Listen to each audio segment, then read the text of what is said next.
The sky above the UN headquarters was restless, streaked with greenish auroras that no scientist could explain. Beneath the dome of artificial lights, the leaders of Earth sat in the war room, their faces pale and drawn.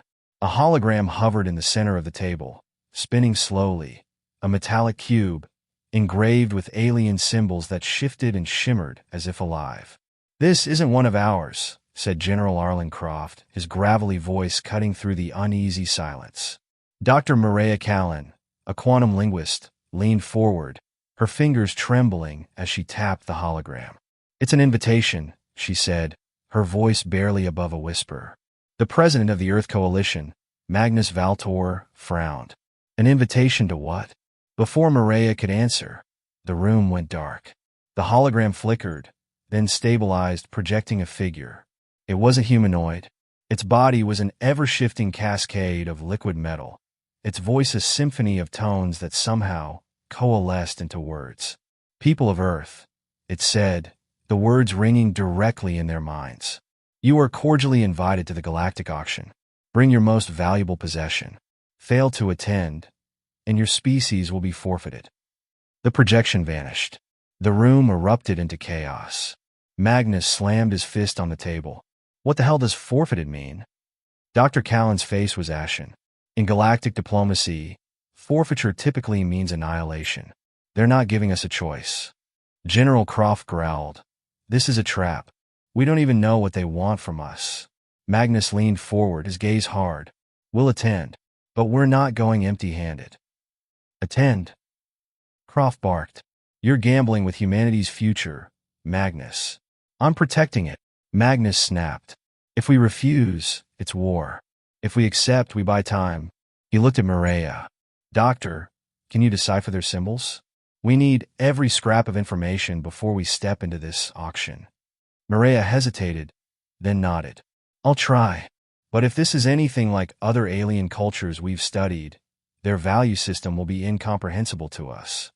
"That's why we bring our best minds," Magnus said. "Assemble a team. We're going." The decision was made. Humanity's leaders knew the stakes. An interstellar event beyond their comprehension, with rules they didn't understand and consequences they couldn't predict. 2 weeks later, the Dauntless, Earth's most advanced starship, hovered in orbit above the planet. On board, the delegation was assembled. Magnus Valtor, representing Earth's leadership. General Croft, a war-hardened strategist. Dr. Maria Callan, the linguist. Aaron Drex, a street-smart tech genius who had hacked alien systems in the past. Kyra Lorne, a former smuggler who had survived encounters with alien traders. As the ship's engines roared to life, Aaron muttered to Kyra, "An auction? Huh? What's the betting they're not after gold or diamonds?" Kyra smirked.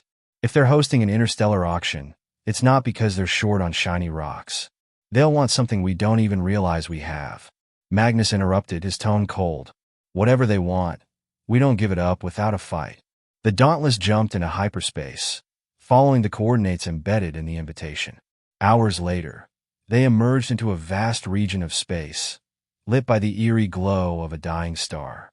In the distance loomed the auction site, a gargantuan station that defied physics, with spires twisting and spiraling into the void. Inside the ship's cockpit, the crew stared in stunned silence. Hundreds of alien vessels surrounded the station, each one more bizarre than the last. Some pulsed with organic life. Others were jagged shards of crystal.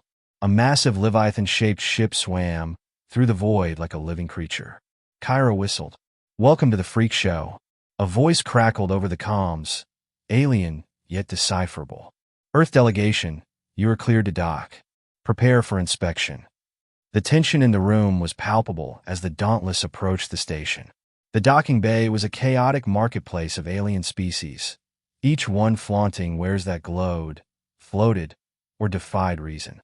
The Earth team disembarked, their senses overwhelmed by the cacophony of sights and sounds.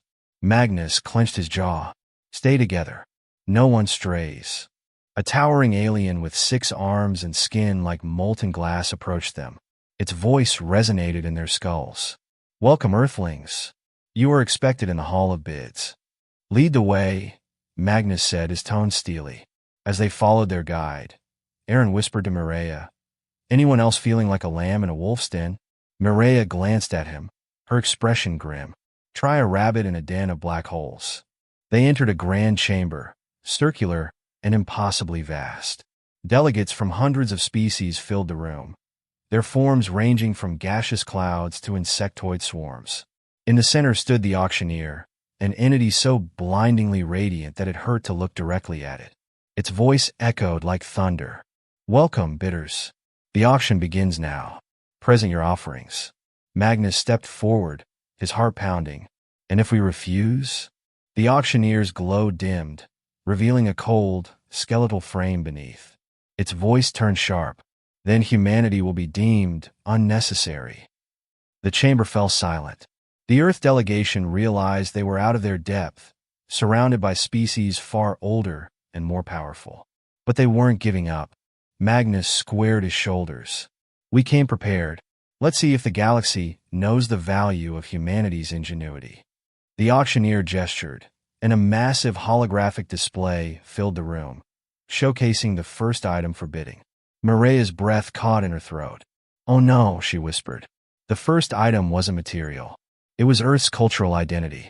The holographic display rippled, showing Earth's most iconic achievements.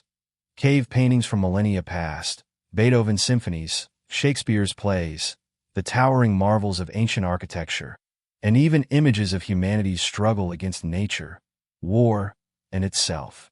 Each scene hung in the air for a fleeting moment before vanishing into the void. Magnus' fists clenched as the projection shifted to a brutal final image. Earth's surface, scorched and lifeless. The auctioneer's skeletal frame brightened, its voice resonating across the chamber. Your species is young, but intriguing. What you offer today is a collective essence. Your culture, your uniqueness, your soul. Mireia's face twisted in horror. They want everything that makes us who we are. Magnus stepped forward, voice sharp. We don't trade our existence. Find something else. The auctioneer's form dimmed momentarily, its tone dispassionate. You misunderstand. This auction is not optional. Others have already shown interest. A deep, guttural laugh echoed from one of the alien delegations. The Earth team turned to see its source, a hulking being with obsidian skin and glowing red eyes. Its voice was gravelly and mocking. I'll start the bid, it growled, its mandibles clicking. 100 spheres of necronium, enough to power Earth for a century. Another voice chimed in, this one melodic but venomous, from a being made entirely of liquid silver. I bid 5 cubic galaxies of xenocite. Their culture will serve as an excellent archive for my collection. Magnus' pulse raced. He turned to General Croft. What's the play here? If we let this escalate, it's over for us. Croft's jaw tightened. We need leverage. Something that makes them want us alive more than they want to consume us. Mireia, eyes scanning the room, spoke hurriedly. We need to find out what they truly value. This auction isn't about currency. It's about power and knowledge. There's something deeper at play here. As the bids climbed, Aaron pulled a small device from his pocket, a neural scanner designed to decode alien systems. If I can hack into the auctioneer's network, I might be able to figure out what they're really after. Do it, Magnus said. But make it fast. The bidding war raged on, the room electric with tension. Magnus stepped forward, addressing the crowd. You think our culture is your prize?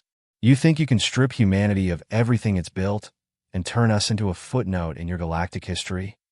His voice boomed, surprising even his team. We're not just a culture. We're survivalists, innovators, fighters. You want to reduce us to an artifact? Try it. But I promise you, humanity won't just survive, we'll rise. The room stirred. Some delegates seemed amused, others curious. But one voice cut through the murmurs, soft yet piercing. Bold words for a species on the edge of extinction. The speaker was a tall, spectral being with translucent skin that shimmered like an oil slick. Its voice was calm, almost mocking. Your defiance is quaint, but irrelevant. The auctioneer has already decided your fate. Magnus locked eyes with the being. Then why are you here bidding? If our fate is sealed, you wouldn't need to fight over us. The being tilted its head, momentarily silent. Meanwhile, Aaron worked furiously, his neural scanner tapping into the auctioneer's systems. He muttered under his breath, "Come on, show me what you're hiding." Finally, his screen lit up. Aaron's eyes widened. "Magnus, you're not going to believe this." "What is it?" Magnus demanded. Aaron swallowed hard. "The auctioneer isn't just selling Earth's culture. It's testing us. This whole thing is a stage to see if we're worth something they call the Celestial Accord." "What's that?" Kyra asked, her tone sharp. Aaron's voice dropped to a whisper. "It's a contract, a binding pact to join an elite galactic council. They don't just want to destroy us. They want to see if we're capable of playing on their level. If we fail..." He didn't need to finish. The stakes were clear. Magnus turned back to the auctioneer, his voice firm. "We know what this is. You're testing us.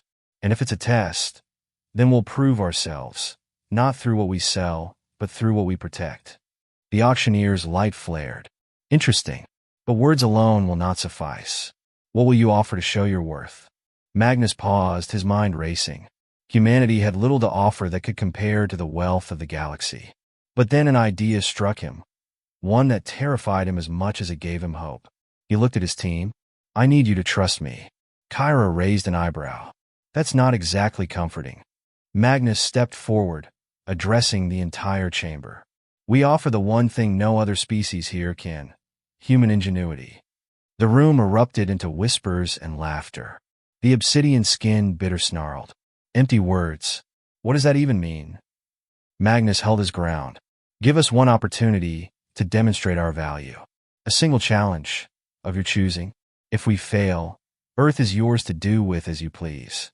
But if we succeed, humanity earns its place among the stars." The auctioneer's glow dimmed, its voice contemplative. "You gamble boldly, Magnus Valtor. Very well. A challenge it shall be." The chamber fell silent as the auctioneer's light intensified, its voice echoing with finality. "You will face a trial of creation. Design a solution to a problem that no species in this galaxy has solved. You have one cycle to complete it. Succeed, and your world will be spared. Fail." The image of Earth, lifeless and charred, flashed above them once more. Magnus nodded. "We accept." As the delegation was escorted back to the Dauntless, Kyra grabbed Magnus by the arm. "Are you insane? You just wagered the entire planet on a mystery challenge." Magnus' eyes burned with determination. "We didn't come here to bow, Kyra. We came to show them what humanity is made of. Now, let's make them believe it." The team stood in tense silence aboard the Dauntless, their thoughts consumed by the weight of the challenge. Magnus' bold gamble had put the fate of humanity on the line. Now, all they could do was wait as the auctioneer deliberated the terms of the trial. The auctioneer's voice materialized within the ship's communication system, its tone emotionless and imposing.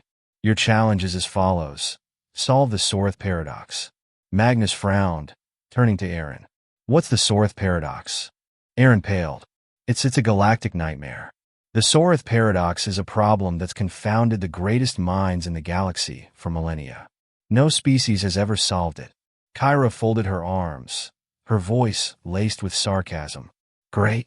Just a galaxy-wide impossibility. No pressure or anything." Aaron began pulling up data on the paradox, a swirling mass of equations and star charts flooding his hollow console. "It's a problem of energy balance. The idea is to harness the energy of an entire star system without destabilizing the star itself. Every species that's tried has either blown up the star or themselves in the process." Mireia stared at the hologram, her brow furrowed. "Why would they give us a challenge no one has ever solved? It's a death sentence." Magnus' jaw tightened. "Or it's the perfect test. They're looking to see if humanity can think differently, innovate where others failed. This is exactly why we're here." Croft finally spoke, his voice measured. "If we're going to do this, we need to focus. Aaron, gather every bit of data we have on stellar mechanics. Mireia, start running simulations. Kyra, see if there's any tech in the Dauntless we can repurpose to create a prototype." Kyra smirked. "You got it, Captain Gamble." As the team worked tirelessly, the ship's atmosphere grew tense. Days turned into nights, and exhaustion began to take its toll. Aaron's hands shook as he sifted through endless streams of data. This isn't working, he muttered, slamming his fist onto the console. Every simulation ends the same way. The star destabilizes and collapses into a black hole. Magnus approached him, placing a firm hand on his shoulder. Take a break, Aaron. Clear your head. Sometimes answers come when you least expect them. Aaron nodded reluctantly, stepping away. Meanwhile, Maria and Kyra worked on the engineering side, their faces illuminated by the flicker of their tools. We're going to need materials we don't have, Kyra said, her voice tinged with frustration. Then we'll find them, Maria replied. There's no giving up here. Not when everything is at stake. Hours later, Aaron returned, his eyes alight with an idea. Wait, what if we've been looking at this wrong? Every species that's tried to solve this paradox has focused on controlling the star's energy. What if, instead, we worked with it? Magnus frowned. Explain. Aaron gestured to the hologram. Stars are inherently chaotic. Trying to stabilize them is like trying to stop a storm by holding back the wind. But if we harness the chaos, redirect it instead of suppressing it, we might be able to create a sustainable energy flow. Kyra raised an eyebrow. That sounds like a great way to get vaporized. Not if we use quantum siphons, Aaron said, his words rushing out.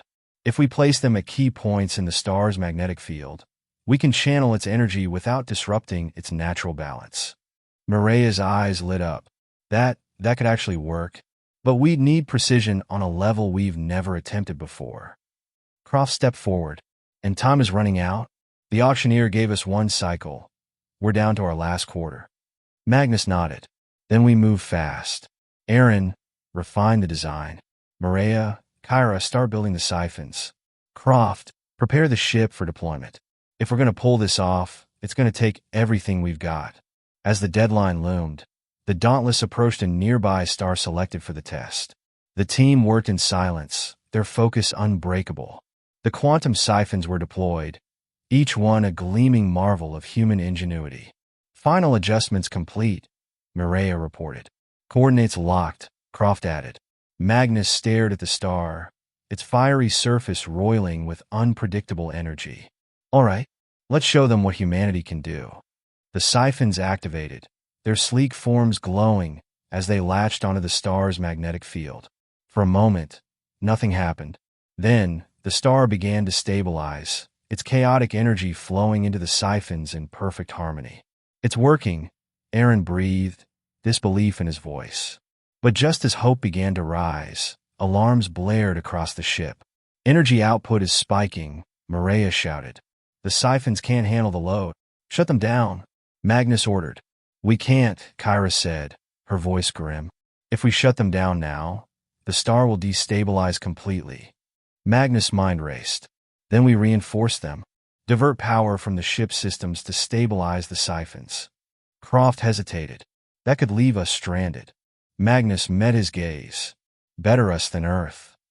The ship's lights dimmed as power was rerouted. The siphons held, their glow intensifying as they absorbed the star's energy. Slowly, the alarms died down, replaced by a hum of stability. It's working, Maria said, her voice barely above a whisper. Magnus exhaled, his shoulders relaxing for the first time in days. We did it. The auctioneer's voice echoed across the ship. Your trial is complete. Return to the chamber for judgment. As the Dauntless turned back toward the auction hall, Magnus' resolve hardened. The team had passed the test, but the true challenge was just beginning. The Dauntless returned to the chamber amidst a cacophony of alien whispers. The other bidders watched with a mix of awe and apprehension as humanity emerged from their trial victorious. Magnus and his crew stood at the helm, battle-worn but resolute, their human determination burning brighter than ever. The auctioneer's imposing form shimmered into view, their multiple limbs raised in ceremonial fashion. Humanity has done what no species before them could. The Sorith paradox has been solved, and your claim is now valid. You have earned the right to bid for the artifact. The crowd erupted in chaos. Delegates from the Zoran conglomerate, the Threxian hierarchy, and dozens of other galactic powers protested vehemently. This is an insult to the auction's sanctity, bellowed the Threxian representative, a towering insectoid with a voice like grinding metal.